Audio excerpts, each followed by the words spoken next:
He has spent a decade in combat as an Indian Army officer battling terrorists. He then set up a company in India which operates in over 70 cities. He's also the founding director of Influence Solutions. He's globally renowned as a keynote speaker, an executive coach, and a mentor. Some of his mentees and coaches are here this evening as well. A prolific writer. He writes one book a year, which is exactly one book more than I do.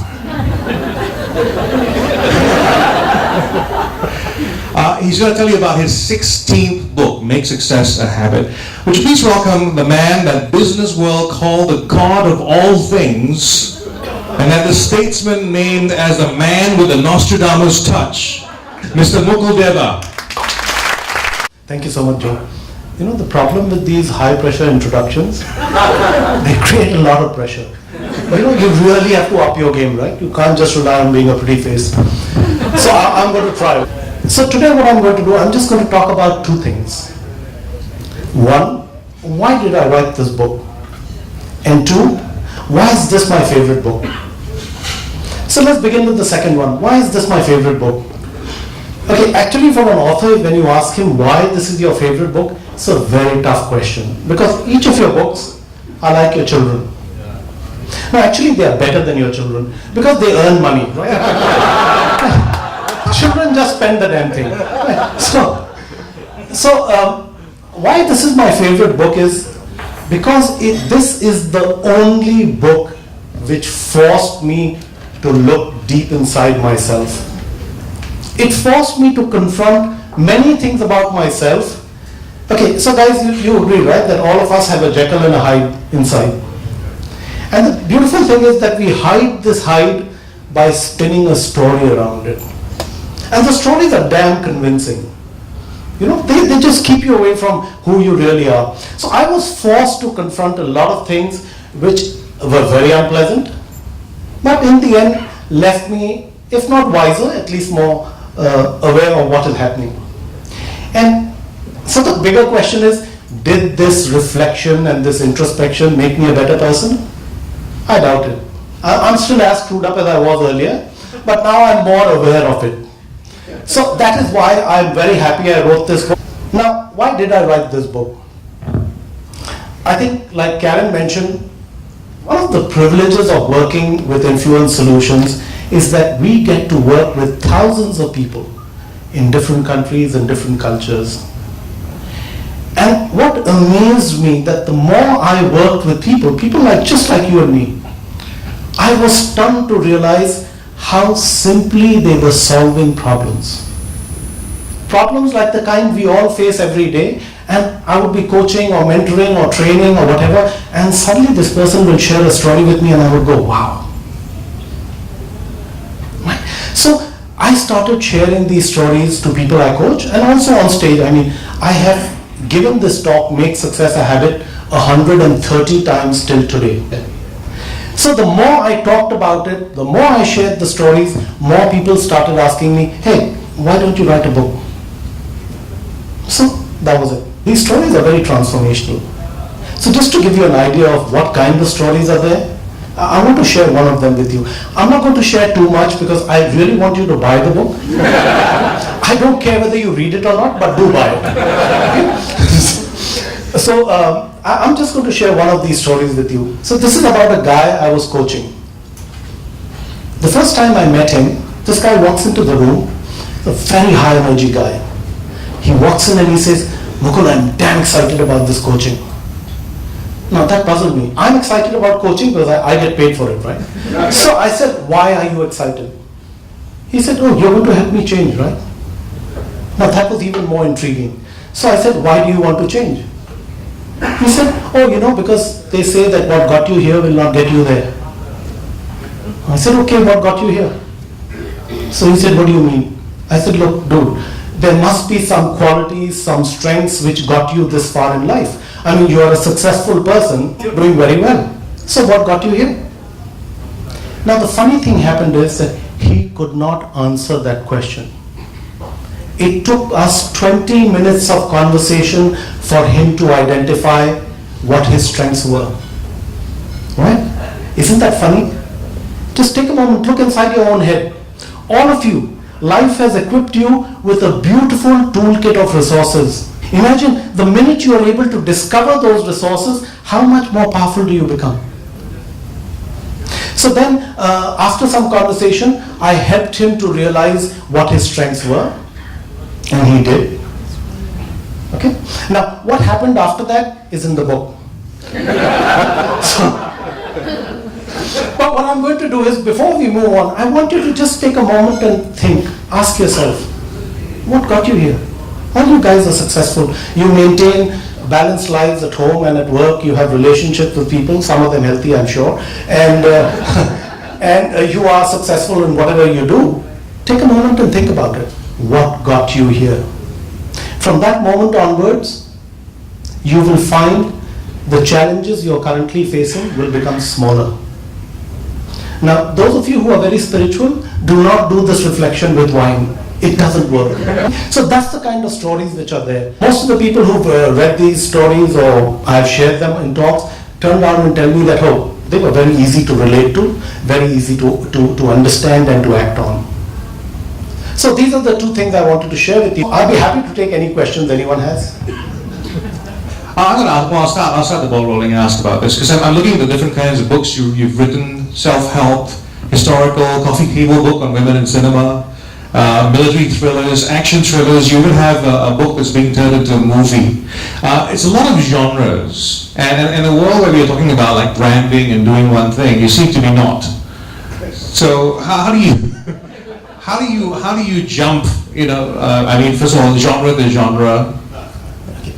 Joe, I don't know whether they told you. Yeah. You're supposed to be nice and not ask hard questions. But it's boring. Okay. So let me give it a shot. Why do I write in so many genres? Okay, the way I see myself, I'm a profiler of the times we live in. I look around, I see things happening, and then I ask myself, that is interesting. It would be wonderful to make more people aware of it. And then I ask myself, what is the best way to communicate this story? So let me give you an example. I was in Delhi the other day, and this is some years back, 2007 I think, and there was a bomb blast and many people died and were wounded. Now I wanted to help people understand what is terrorism, what is it that the world is facing today, where does it come from, why does it happen?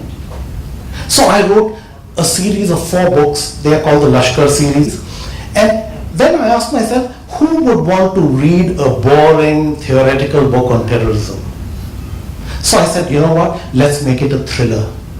Thrillers are more fun, right? There's a good guy, there's a bad guy, there's a woman, there's sex, there's violence. So it was easy, right? So I decided that I'm going to make them into thrillers, and that's why I wrote that. Now, whenever something happens, so for example, my last non-fiction was called FCUK, Your Way to Success, and it's not what you think it is. It's a very nice acronym which shows you how to take 4 simple steps to succeed, to change the way you think. And when I say change the way you think, I mean go back to your original default thinking. When you were children, you were invincible. You stopped becoming invincible because you acquired critical analysis and started second guessing yourself. So that's why I write different genres. And the reason I do not believe in branding, because guys, all of us, we were not designed just to do one thing alone. All of us are multi-potentialized, and the sooner you realize it, the more fun life becomes. Floor is open. Yes. Hi, Mr. Mukul. My name is Daniel. I'm very keen to hear that you were in the military service. How has it shaped your outlook on life and your thinking? Thank you. I mean, most of you guys who are Singaporeans and you're doing NS, you will realize that the army teaches you 3 things. And these 3 things make you literally bulletproof. Focus. Just knowing that that is what I need to do. Flexibility. Knowing that there is no hard and fast path to get there. And the 3rd thing I learned from the army was discipline. A lot of people ask me, how come you manage to write a book every year? Because I'm very disciplined. So I have clear time allocated for writing, drinking, running, swimming. It's all there. There's a proper roadmap. Some of you may pick it up. Here's time for drinking. Yeah, I only heard that. As Hemingway did, I'm sure, as well. I'll ask you a question based on something we were talking about before, because you mentioned something about how you read something at quite an early age that influenced, I think, your entire life. Can you talk about that a little bit? Sure. So actually, when we were chatting a little earlier, I mentioned to him a very fascinating book I had read when I was about 14. So this book had 3 characters. There was a dancing girl, there was a yogi. A yogi is a person who abstains, not a person who does yoga. He also does that, but he abstains, okay? And then there was a bhogi. The bhogi is the exact opposite of a yogi, one who indulges. So this was fascinating because the book begins by the bhogi asking the yogi, what is sin? And the answer to that question is the book. It's the story of these 3 people. And what I took away from it has helped me in every walk of life, as a coach, as a writer, as a mentor, as a facilitator. I realized the 2 things that I needed to leave behind very early, and that was judgment and morality. Both are very limiting. I cannot judge James from my morality. I cannot judge him from my viewpoint. So I learned from that book to suspend judgment and morality. And I found these very liberating. Is that a good enough answer? That's a good answer. This is supposed to be a philosophical, confusing answer. Deliberately. Okay. So if you were clear, then you failed. That's what you're saying. I mean, I fail so often that I'm quite used to it, yeah. You said something about how you look at life now as something without problems. No more things are problems to you, right? You see it differently. You want to talk about that a bit as well? Okay, I mean, strangely enough, I'm hardwired very differently. Every time I hit a situation, I manage to see an opportunity in it. I don't know why. But no matter what comes my way, I see an opportunity in it, and it kind of makes life really fun. So, what the panel was sharing, I'm completely open to possibilities. Is that clear? For someone who's so sure of yourself, you ask a lot of questions after that.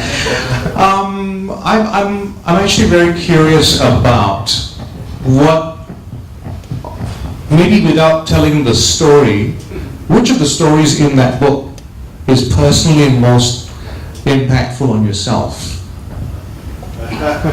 That's a very tough question. Okay, let me share a secret with you. Every writer opens a window into their mind with every book they write. Okay, as a writer, you have to have opinions, right? So it was very interesting. I wrote that book. In fact, that is my favorite book. It's called Weapon of Vengeance. And I had to interview people from the Hamas and interview people from Israel. And both wanted to know which side am I on. So essentially I was on no side. I was sitting in the middle, watching them do this and watching them do that. I really wanted to know why they were doing what they were doing. Did you take a side in the end? Actually, you know, when you have lived on the wrong side of the gun and you realize how much damage it can do, yeah, you tend to become a little more cautious with it. So yeah, I firmly believe that any fool can carry a gun, but knowing when to use it and how to use it requires a certain amount of sanity, which a lot of people do not have. Right? Just like artificial intelligence increasing, so is common stupidity. They kind of go hand in hand. People become insane about such amazing things that they are ready to pick up a gun and shoot and do whatever. So I did not take a stand on that book. I took a stand which I believe was humanist, which means that the gun is not going to fix a problem for you. Any last thing to add? Oh, a question here. If you go to part one, since it's parting one, you're getting good in part one. I was going to say, I was going to take a leaf out of the book. One dirty habit for successful people. And what is the operating code being dirty? FCUK, right? What would it be? Okay, you know, whenever I am confronted with a question I have no clue how to answer, I tell a story. So I'm going to share with you a story. This is dirty also, and it's fun also, and it's open to possibilities also. And it also helps you to understand what is happening in the mind of a writer. So I want to share with you how one of my books was born. And hopefully that will answer his question. If it doesn't, too bad. Well, so the story began some years back, I think 4 or 5 years back. It was about 11:30 at night. And I walk into a nightclub. I'm supposed to meet a group of friends. I'm an army guy. When someone tells me 11, I'm there. These guys, civilians, they come like really. So no one landed up, right? Now I'm there all alone in this really shady nightclub, and I'm hanging around there for 15 minutes, and this lady comes up to me and she says, "Are you alone?" So I said, "Aren't we all?" I mean, technically, right? I was feeling philosophical. So then she says, "Are you looking for company?" So I said, "Who isn't?"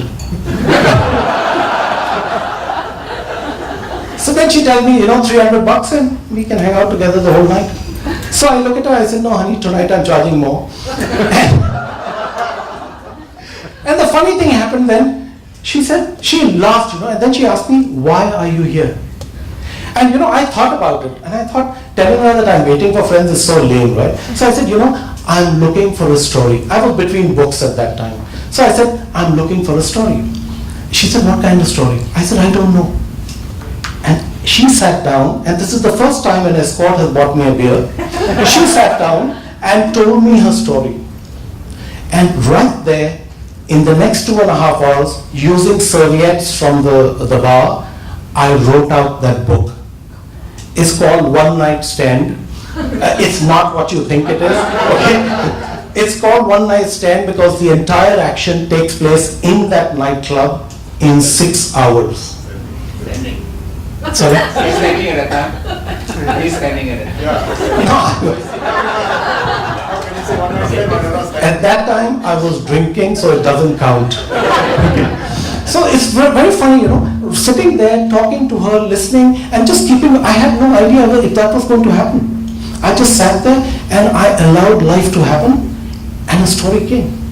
I knew who would get murdered, I knew who would murder him, how the murder would happen, how the cops would uncover it. And I have written that book thrice, but I'm not happy with it because I don't know which person to blame. I'm kind of split between 3 different people, so I keep writing it again and again and again, and one day it will get completed. So does that answer your question? One night stand. I think the most interesting thing about that story is that it ends with her paying him money. He's such a good coach. Well, thank you very much for the transformational sharing. We look forward to read your book.